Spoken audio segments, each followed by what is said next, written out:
আজ আমার মা আমায় এত বড় ধোকা দেবে তা কখনো হবেনি।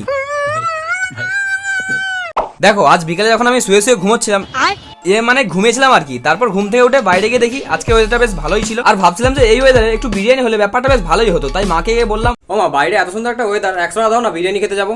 হ্যাঁ আমি ভাবছিলাম বলবো বলে দাঁড়া দিচ্ছি। এই রে 400 টাকা আছে। বাবা 100 টাকা চেয়েছিলাম, 400 টাকা।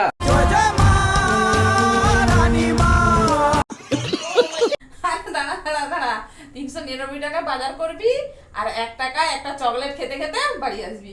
सपना टूटा है तो दिल कभी जलता है।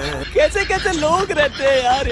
যাই হোক চলো, তারপরে যে জমিয়ে রাখা পয়সা সর্বনাশ করে আমি চললাম বিরিয়ানি আনার জন্য। যাই হোক চলো, আমার এখন বিরিয়ানি নেওয়া হয়ে গেছে, এবার বাড়ি যাওয়া যাক। আর হ্যাঁ, আমার আগের ভিডিওতে তোমরা কমেন্ট করেছিলে যে আমার বাইকের পেছনে কেমন ধরে বসে আছে। গাইস ওটা আমি, ওটা আমার হাত, মানে আমার বন্ধু বাইক চালাচ্ছে, আমি বসেছিলাম ওর পেছনে। এই যে দেখো এটা আমার ট্রাউজার, আমি বসলাম পেছনে। কি সব ভাবছো তোমরা?